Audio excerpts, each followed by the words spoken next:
ஒரு mass hero. என்ன அரசியல் நடக்குன்னு தெரியல. கோர்ட்டுங்கிறான், அங்கங்கிறான், மறுபடிங்கிறான், ஆர்டருங்கிறான். என்னடா நடக்குது இந்த நாட்டில்? ஒட்டு வாங்குறிய ஒட்டு, அதுக்கு இங்க இருந்து கொடுக்குற உங்க அப்பா பாட்டன் காசு கொடுக்குற. 5000 ரூபாய் கொடுக்குறிய ஒட்டுக்கு, ஒப்பன் தாத்தா பாட்டன் காசு கொடுக்குற.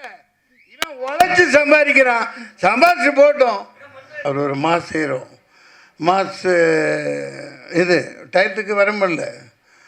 பொங்கலுக்கு வராமல் என்ன பக்ரீத்துக்கு விட முடியும்? என்ன பேசுறீங்க? அமெரிக்காவில் கூட வைப்பாங்க. நம்ம தமிழ் சினிமா எங்கே போயிருக்குது? துபாயில் கூட வைக்கலாம். நல்லா நடந்துச்சா அங்கே? என்ன பேசுறீங்க? டிக்கெட் விற்பனை பண்ணி தான் சார் உள்ள அலோ பண்ணாங்க. எது டிக்கெட் வித்து தான் உள்ள. சரி, அதனால உங்களுக்கு என்ன போகுது? நீங்க ஏன் வைத்தறிச்சல் பண்றீங்க? ஜனநாயகன் அதாவது வந்தா என்ன, நீ வராட்டி என்ன?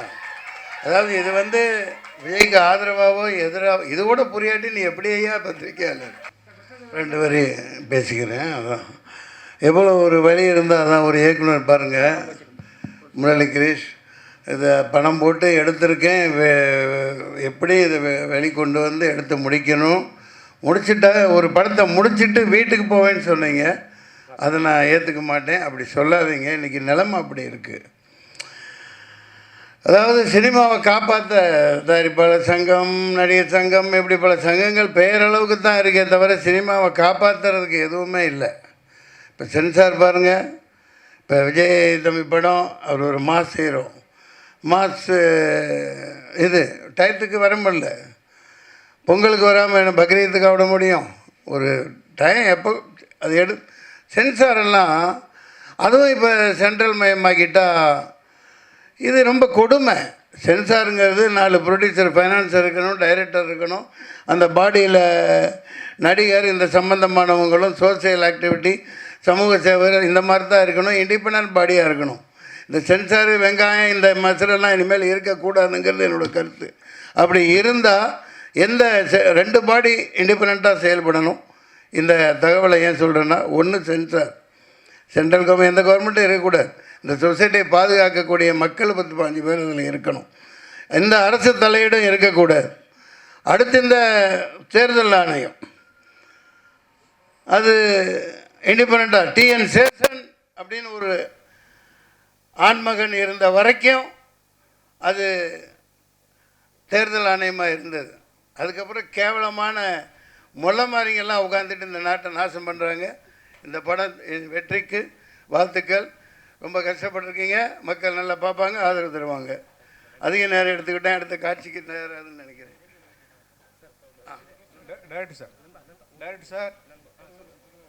ஜனநாயகன் அதாவது வந்தா என்ன, நீ வராட்டி என்ன? அதாவது இது விஜய்க்கு ஆதரவாவோ எதிராக இது கூட புரியாட்டி நீ எப்படி ஐயா பத்திரிக்கையாளர்? இது கூட புரியாட்டி எப்படி ஐயா? அதாவது நம்ம குடும்பம், சினிமாங்கிற ஒரு குடும்பம், அவருக்குன்னு ஒரு மாஸ் இருக்கு. அதுல அரசியல் இல்ல ஏன் புரியலன்னா, எடுத்த உடனே உடனே பேசும்போது என்ன சொன்னீங்கன்னா, படத்துக்கு கதை, இந்த படத்தை பத்தி பேச வந்துட்டு அந்த படத்தை ஏன் பேசுனீங்க? அதுக்காக தான் எங்களுக்கு புரியல. படத்தை மொத்தமாக பார்த்தேன் இல்லையா? இவர் பட்ட வேதனைகள். ஒரு படம் அந்த டயத்துக்கு வரணும். அதான் சொன்னேன் நான். பிரியாணிலாம் அன்றைக்கி சாப்பிட்ணும், ஃப்ரிட்ஜில் வச்சு 4 நாள் கழிச்சு சாப்பிட்றதுக்கு பேர் பிரியாணி இல்லை. அந்த மாதிரி அது மிகப்பெரிய கொடுமை. அந்த மாதிரிலாம் இனிமேல் இருக்கக்கூடாதுன்னா ஒரு சரியான கேர்ஜி மாதிரி, ஒரு ராவுத்தர் மாதிரி, ஒரு சரியான ப்ரொடியூசர் கவுன்சிலில் ஒரு ஆள் இருக்கணும். அநேகமாக எல்லாம் நல்லா இருக்கும், யாரையும் குறை சொல்கிறதுக்கு இல்லை. இது மிகப்பெரிய வேதனை. அது ஒரு மாஸ் ஹீரோ. என்ன அரசியல் நடக்குன்னு தெரியல. கோர்ட்டுங்கிறான், அங்கங்கிறான், மறுபடிங்கிறான், ஆர்டருங்கிறான். என்னடா நடக்குது இந்த நாட்டில்? என்ன யாராக இருந்தாலும் சரி, சினிமாங்கிற இந்த குடும்பம் அந்த இதுக்கு ஒருத்தர் பாதிக்கப்படக்கூடாது. எத்தனை ப்ரொடியூசர், எத்தனை பேர், அந்த ஆள் எத்தனை ஆயிரம் கோடி போட்டிருப்பான் படம் எடுத்தவன், எத்தனை லட்சம் பேர். அந்த ஒரு பொங்கல் தான் அந்த இதுக்கு கொண்டு வரணும். அது தனி மனித சாதனையோ ஒரு ஹீரோவோட வேலையோ அதெல்லாம் கிடையாது. ஒட்டுமொத்தமாக அந்த பாடி ஏதோ ஒரு தவறு நடக்குது. அதை இன்னும் என்னால் புரிஞ்சிக்க முடியல. அந்த வேதனையை தான் சொன்னேன்.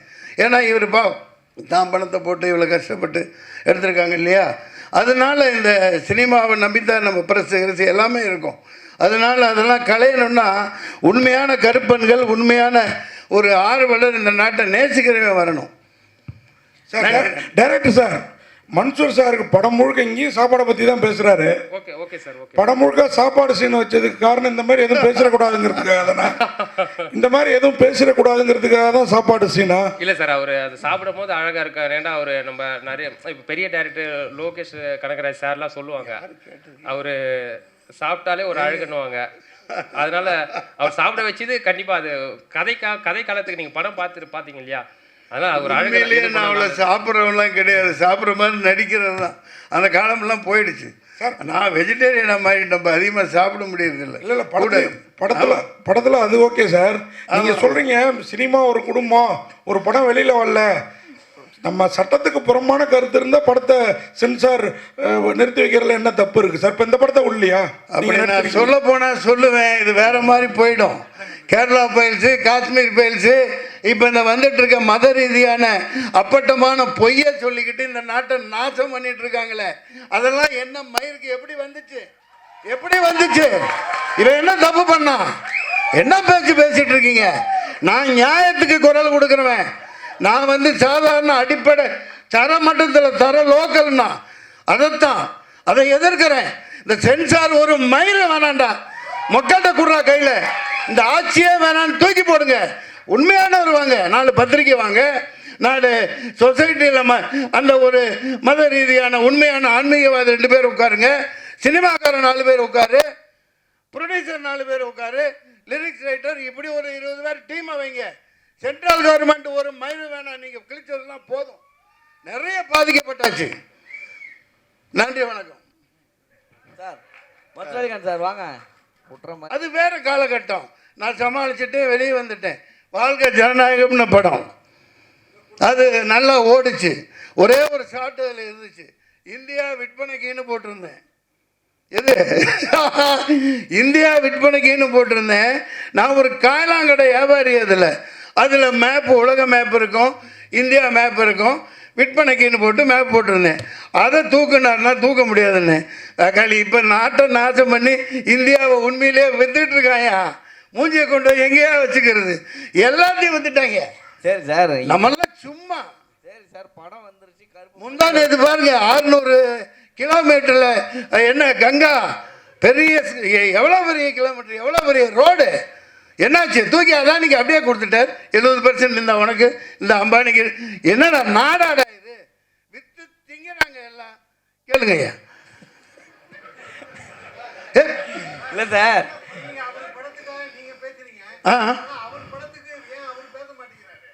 இங்கே ஒன்று புரிஞ்சுக்குங்க. காரணங்கள் இருக்குங்க, காரணங்கள் இருக்கும். அது அவர்கிட்ட தானே கேட்கணும். நான் ஒரு சினிமாக்காரனா, என் குடும்பத்தினா எப்போ தேவையோ அப்போ குரல் கொடுக்க வேண்டியது ஒரு ஆதங்கம். நான் எப்போ ரிலீஸ் ஆனால் குடும்பத்தோடு போய் பார்ப்பேன், இதே தேட்டரில் பார்ப்பேன். அதை பதிவு பண்ணியிருக்கேன், எல்லாத்துக்கும் தெரியும். இப்போ ஏங்க நீங்கள் தனிப்பட்ட தாக்குதல்லாம் நடத்த வேணாம். அவர் தயாரிப்பாளர் எவ்வளோ பாதிக்கப்பட்டிருக்காங்க, லட்சக்கணக்கான ரசிகர்கள், கோடிக்கணக்கான பேர். அது ஒரு ஆஃப்டர் ஆல் சினிமா தானே, தூக்கி போட்டலாம், அது வேற விஷயம். ஆடியோ லைன்ஸ்ல எடுத்துட்டு இருப்பார் சார் அவரு. ஆடியோ லைன்ஸ்ல எடுத்துக்க வரா, அப்புறம் என்ன ஆடியோ புரியல? ஆடியோ லைன்ஸ் ஆமாங்க, அதான் மலேசியாவில் தான் மாலிக் பாய் பின்னிட்டானே, பெரிய மலேசியாவே தூக்கி போட்டு அது வரைக்கும் உலக சரித்திரத்தில் இல்லாத அளவுக்கு பண்ணியிருக்காரு. அவர் தான் ஏழையா சார்? நீங்க குரல் கொடுத்துனுக்குறீங்க. தமிழ்நாட்டில் நடத்திருந்தா பரவாயில்ல. நான் ஒரு ப்ரொடியூசரா அதோட பேசுறேங்க.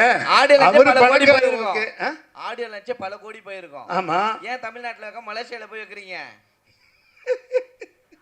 என்ன பேசுறீங்க? அமெரிக்காவில் கூட வைப்பாங்க. நம்ம தமிழ் சினிமா எங்க போயிருக்குது? துபாயில் கூட வைக்கலாம். நல்லா நடந்துச்சா அங்க?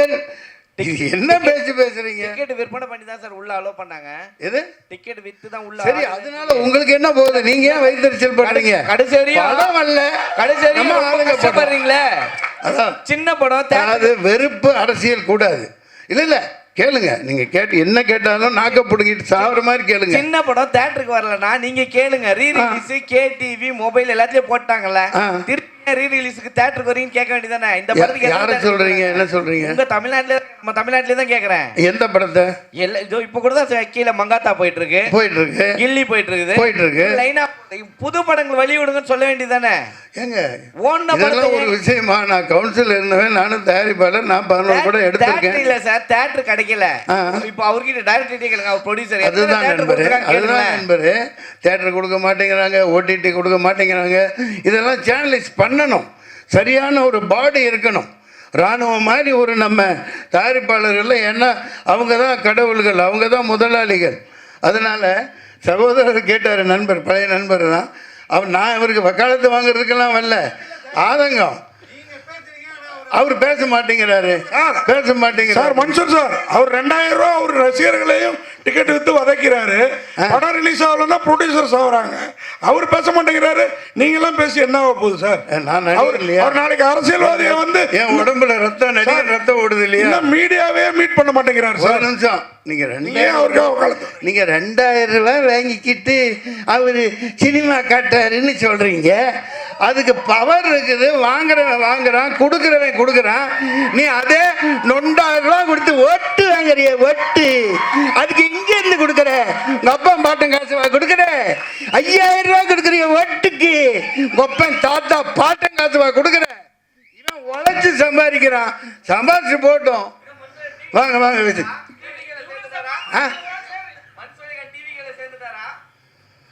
சில்லித்தனமாக கேட்கக்கூடாது. இங்கே பாரு, என்னை பற்றி என் கேரக்டரையே புரிஞ்சுக்க மாட்டேங்கிறீங்க. நான் நியாயத்து பக்கம் எப்பவும் நிற்பேன். நான் எந்த இது அதெல்லாம் எனக்கு அப்பாற்பட்டது. அது கொஞ்சம் அரசியலில் அவருக்கு அனுபவம் இல்லாமல் இருக்கலாம், அது வேறு விஷயம். இது கருப்பு பல்சர் தயாரிப்பாளர் பணத்தை போட்டுட்டு அடி வைத்து நெருப்பு கட்டிக்கிட்டு இருக்காரு. ஆமாம், எப்பா எனக்கு போட்ட மாதிரியே பிரியாணி எல்லாத்துக்கும் இவங்களுக்கு போடணும்ப்பா. ராகுல் தெரு இவரெல்லாம் அண்ணன் விஜயகாந்த் ஐயாலாம் படம் எடுத்தாங்கன்னா ப்ரெஸ் மீட்டில் அப்படியே கமன்னு பிரியாணி போட்டு தான் அனுப்புவாங்க. நன்றி நன்றி நன்றி, வணக்கம், நன்றி.